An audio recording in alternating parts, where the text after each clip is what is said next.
It was October 2009. It was a solo hike. I'd done plenty of them before, but that time I wanted to push myself further. So I picked the Abrams Falls Trail, a rugged 5-mile trek off the Appalachian Trail in the Great Smoky Mountains. It was supposed to be a simple day hike, go in, enjoy the waterfall, and hike back out before sunset. I set off around 8 a.m. The trail was beautiful, winding alongside Abrams Creek, with the distant sound of rushing water guiding me forward. I took my time, stopping to snap pictures, breathe in the crisp mountain air, and just enjoy the solitude. I had hiked about 3 miles when I reached a fork in the trail. One path led to Abrams Falls, but the other, a lesser-used offshoot, piqued my curiosity. I glanced at my map, my fingers tracing the route. Might as well explore a little, I muttered to myself. That a big mistake for me. The path was rougher than I expected, overgrown, rocky, and slick with damp leaves. I told myself I'd just go a little further and turn back. But curiosity got the best of me, and before I knew it, I was nearly a mile off the main trail. That's when it happened. My foot slipped on a loose rock, and in an instant, I was tumbling down the steep slope. It wasn't a short fall either, maybe 40, 50 feet. I hit the ground hard, my left leg twisting at an unnatural angle beneath me. Couldn't survive, the pain exploded through my body. I screamed, but the thick forest swallowed the sound. I tried to move, but the agony in my leg was unbearable. A quick glance confirmed my worst fear. My leg was broken, badly. Panic set in as I reached for my backpack, but it wasn't there. It must have gotten snagged on something during the fall. My heart pounded. No food, no water, no way to call for help. I pulled my phone from my jacket pocket, but there was no signal. Shit, I muttered. I took a deep breath, trying to calm myself. Okay. Think, damn it. I checked the time, 11:30 a.m. I figured if I could just crawl back up the slope, I might be able to get back to the main trail. I tried dragging myself forward, but every movement sent searing pain through my leg.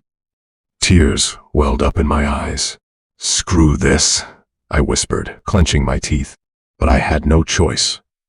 If I stayed put, I'd die out here. I spent hours trying to crawl up the incline, using tree roots and rocks to pull myself forward. I managed to make it maybe 10 feet before sheer exhaustion took over. I collapsed, panting, drenched in sweat despite the cool mountain air. The sun was dipping low now, casting long shadows through the trees. By nightfall, the temperature plummeted.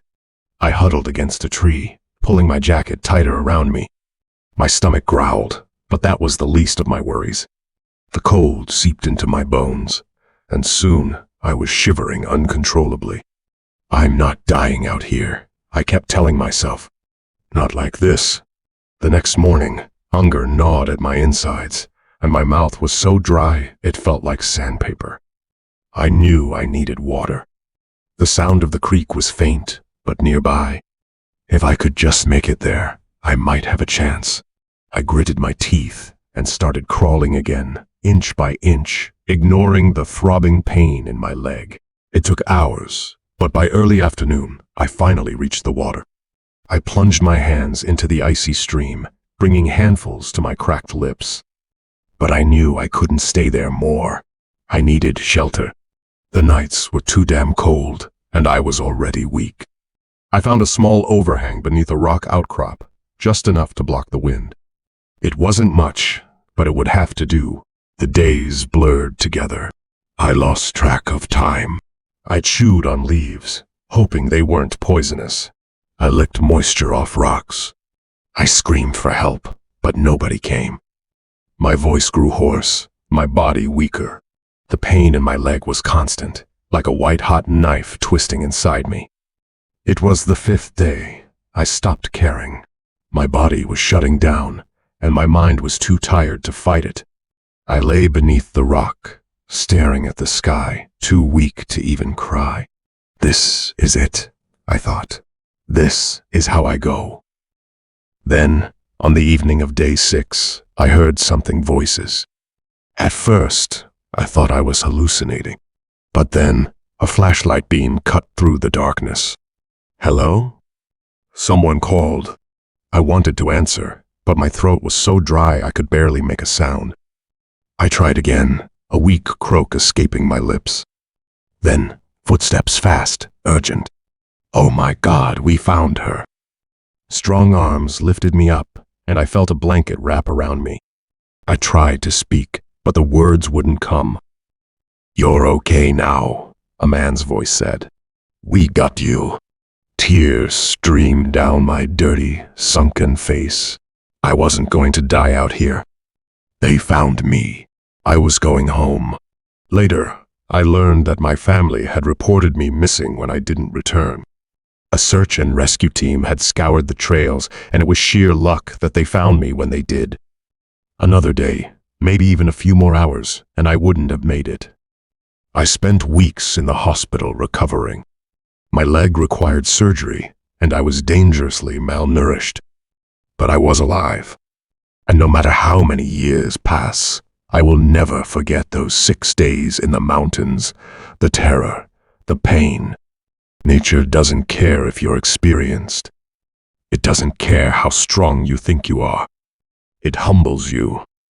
And in my case, it nearly killed me. But it also taught me something: never take a simple hike for granted. And never, ever underestimate the power of the wilderness. It was the winter month. That story take place in 1999. Something happened that changed everything.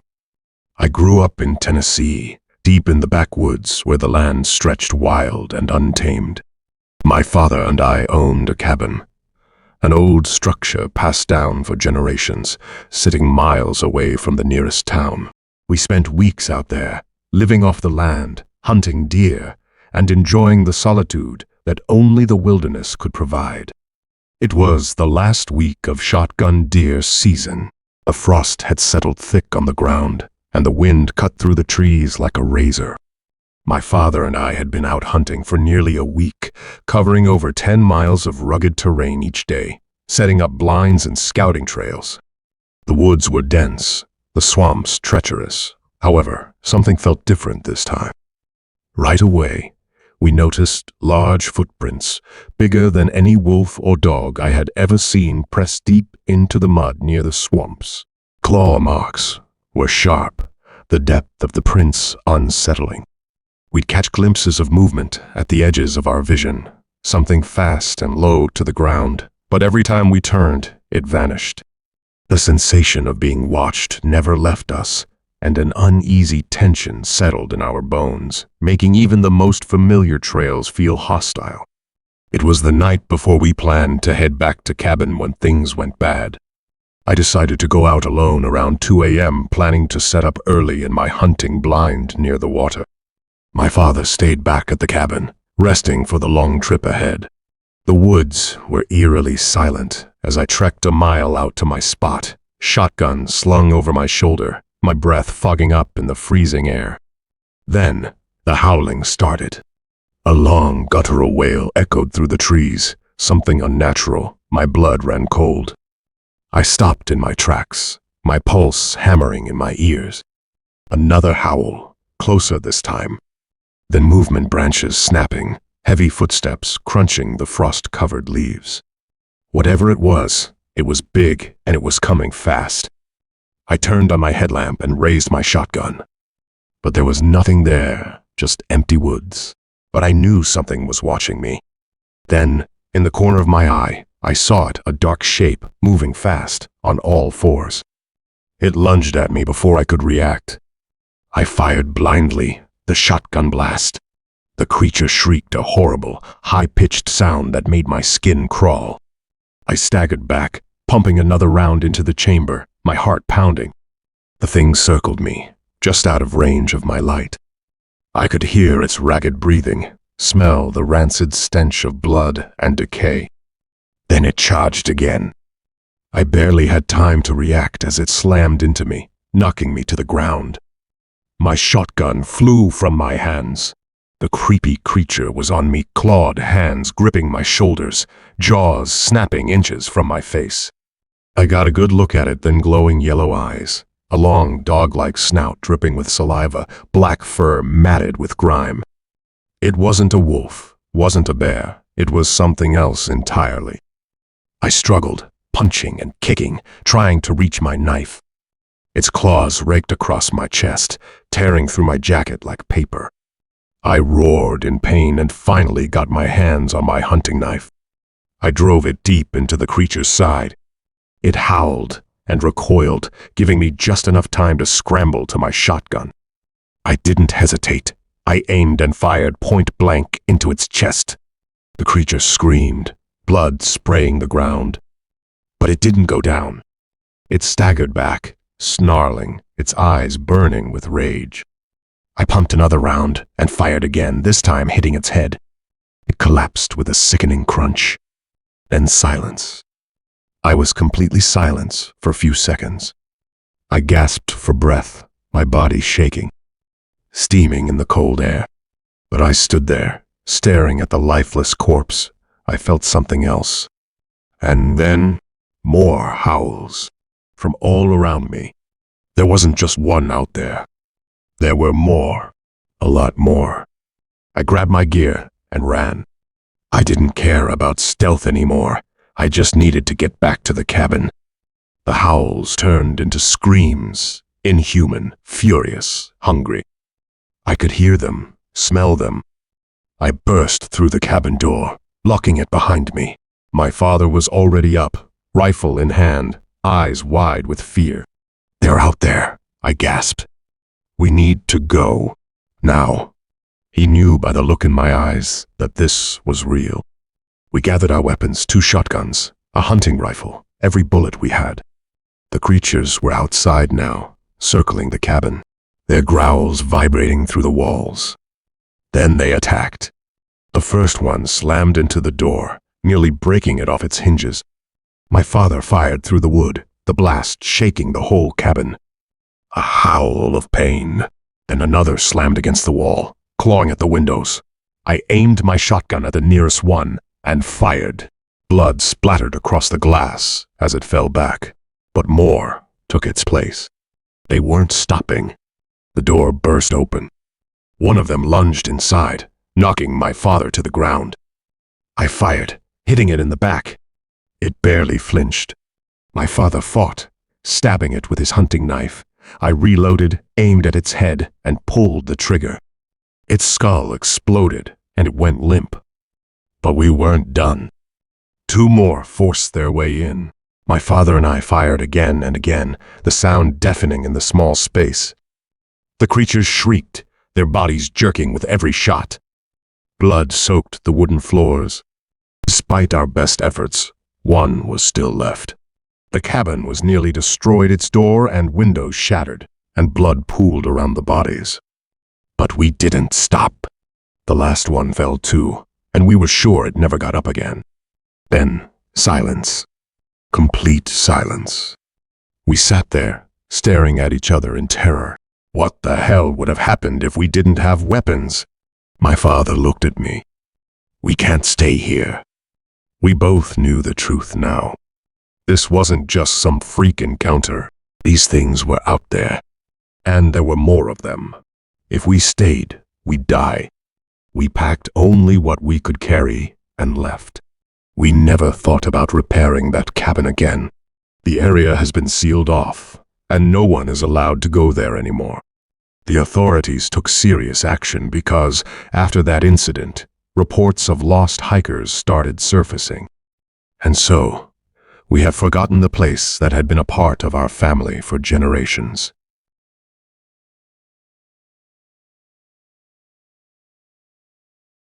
My name's Margaret Ann Carter, but most folks just call me Maggie. I've been a park ranger for nearly 10 years, working some of the hardest trails in the Appalachian Mountains. Places most hikers don't dare go deep in the woods, where the trees grow so thick they blot out the sun, where the trails are barely marked and the land itself seems like it wants to swallow you whole. It's a rough job, but I love it. Keeps me close to nature, keeps me sharp. But there's one day I wish I could forget. One scream still haunts me, no matter how many years pass. It was late afternoon, and the rain was too heavy that day, soaking everything to the bone. The sky was a dull gray. I was patrolling one of the toughest sections of the trail, Black Hollow Ridge. That stretch of the mountains a real hell, all steep inclines and sudden drop-offs, the kind that'll send you straight to hell if you misstep. I was about few miles in, the rain making the path slick as hell, when I heard from too far a scream. Not just any scream, this one was raw, desperate, the kind that makes your stomach twist up tight. Bouncing off the rocks and vanishing into the storm, my heart kicked into overdrive. Someone was in trouble, bad. I tightened my rain-soaked jacket around me and started moving fast, half jogging, half slipping along the muddy trail. "Hold on," I shouted into the downpour, but all I got back was another scream, shrill and breaking, like someone was barely hanging on. It took me almost 10 minutes to reach the source, my boots covered in thick mud. And then I saw her, a young woman, maybe early 20s, clinging to a half-rotted branch that jutted out over a drop so deep I couldn't see the bottom. Her arms were shaking, her face white as a ghost. Her clothes were plastered to her skin from the rain, her fingers clawing desperately at the wet bark. She was slipping. "Jesus Christ," I muttered, dropping to my knees near the edge. "Hey? Don't move, all right? I'm a ranger. I'm gonna get you out of this." She let out a choked sob. I can't hold on."